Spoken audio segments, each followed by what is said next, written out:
First and foremost, I'd like to thank people that have been watching my videos. I mean, I have like 50 subscribers, which is like not that many, but you know, it's still like it's like a house of people. Like it's like a full party filled with people. So I appreciate the people that are watching it and leaving me comments. It really means a lot, and I really hope that you guys get some cool things out of this content. What's going on? What's going on? Yo, yeah.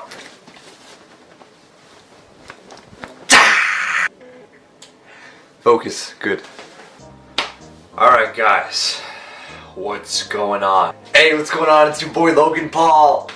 I'm kidding, screw that guy. What's going on guys? It's your boy ASAP Iman, aka Aaron, Iman, Sharif, Bumbleclap. Alright, so today's video, let me come a little closer to you guys, you can see me properly. Alright.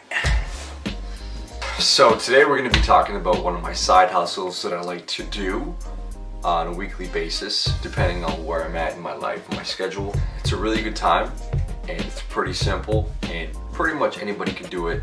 If you have a car or a bike, you're good to do this. Okay, so I'm not going to be like one of those dudes or dudettes that hold you for like 5 minutes and then finally at the end tell you that this is the side hustle. Here in my garage, just bought this new Lamborghini here. I'm just gonna tell you straight up. So DoorDash is what I'm talking about.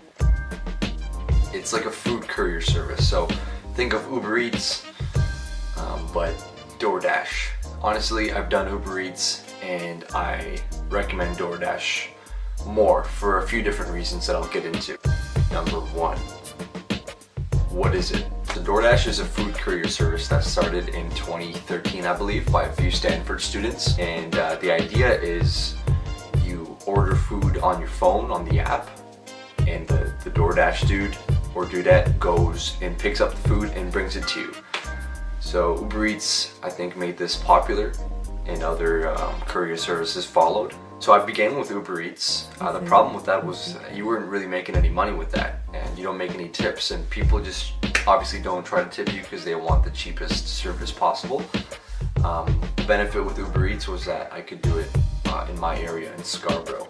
But DoorDash, for now, they only function within the downtown core, Toronto's north side, think Allen Road, the beaches, and Etobicoke. Now they're starting to branch over towards Oakville, Burlington, Mississauga, and Scarborough will be coming out by the end of the month. In terms of what DoorDash is, pretty much how you would go about doing it. Like for me, if I wanted to go do it, I could do it right now.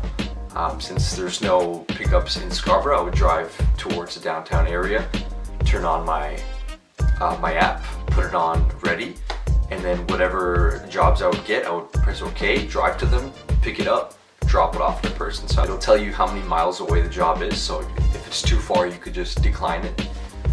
But the more jobs you accept, the more they give you, the better it is for you. I'll be putting some numbers here to show you what kind of money I made. Like over here, I'll put a little thing. In a few hours, you know, you could make like $100. The average you're gonna make off of every trip varies, but I would say the average is probably around $11.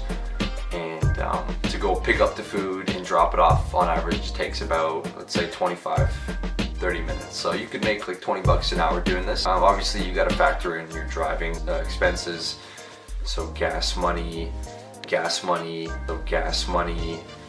If your car breaks down, your time obviously is the most valuable thing, but it just depends what your goal is. The thing about DoorDash you could do, which is not really necessary, is schedule your trips. So if I wanted to work, for example, in North York today, I could schedule like 6 p.m. to 10 p.m. and then my hours within those I'd be working. But you don't necessarily have to do that. You could just go to North York like at 6 o'clock and just press on. So I think it's just a way to make people feel like they're doing like an actual job. Another thing about DoorDash, which Uber Eats doesn't have, is that they give you a red card. So it's like the DoorDash card that you can use to buy food with. Like for example, DoorDash was doing McDonald's before Uber Eats started. On the app you would get McDonald's, pay with a red card, and you would actually have to order. Whereas for Uber Eats, everything is already taken care of. All you gotta do is pick up the food and go. DoorDash, sometimes you'd have to like stand in line and buy the food. The other day I got a call from Coco's and I had to order some bubble tea for this lady, and the lineup was huge. I mean, that's a fault, I guess. I don't really mind waiting too much. Pretty patient. So all you do is you have the card and you order whatever and then you just pay. Or sometimes it's already ordered, you just gotta go and pay for it. Number 2, my thoughts. So pros. My thoughts on the app, overall, I guess I can give it a rating of like 8 out of 10. And the rating is that high because the schedule is super open. I can work whenever I want. If I don't want to work for the next 2 years, I don't have to. If you're in downtown or North York anyways and you have like an hour to kill, it's perfect. Just turn on the app. Time flies by.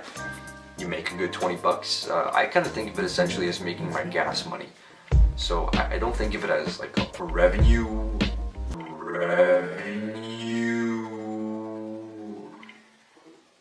maker. Don't think of this job as like a career. You can't really do it full time. I guess you can, but I don't know why you would. It kind of takes a toll on you after a while when you're just, you know, pick up, drop off. You gotta sometimes go up the elevator and go to the person's house, knock on the door. So I mean, if you don't like walking around too much and parking your car in obscure places, I've heard people get tickets before. With DoorDash, you get a little piece of laminated paper that says dropping off, we'll be back in 15 minutes.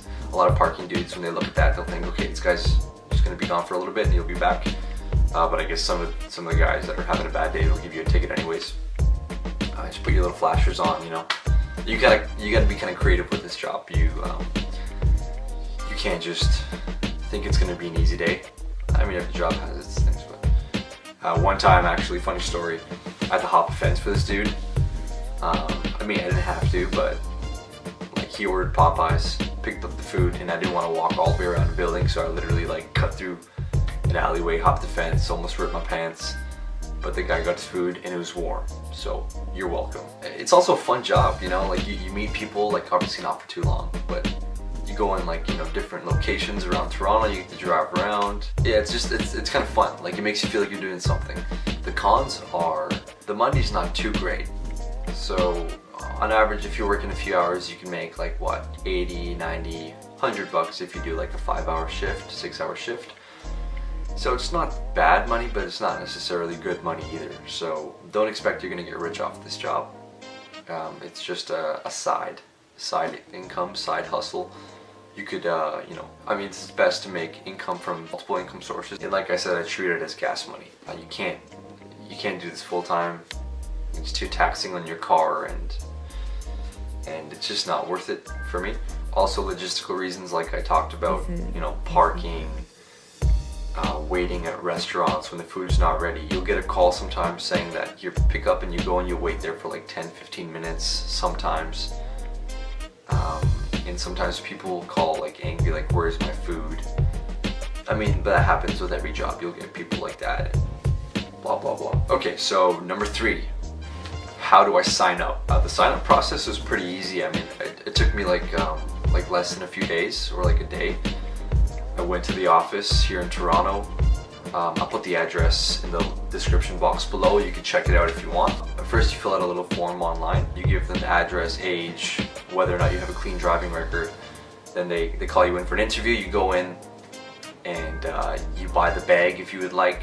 I didn't get the bag because I already had another bag, like a cooler bag, or a bag that keeps the food warm. You get a little sticker for the car, and they kind of give you the code for the app. So that took like 15-20 minutes. If you're gonna check it out, if you're gonna do it, you might as well use my referral code. I think you make 50 bucks if you do a certain amount of deliveries within a month. I'll just put that in the link below. Alright, so that's it. I mean, with this job you can make upwards to $500 a week, depending on how much you work. For me, I use it as like every time I'm kind of in the area, I'll do like a few hours of it, and it's pretty nice to see a few $100s in your bank account every week. So check it out. Let me know what it works, how it works for you, and if you've tried it before in the past, give me your thoughts in the comments below. If you would like to see anything else in a video, or you're curious to see my other side hustles, let me know. See you guys later. Take care. Peace.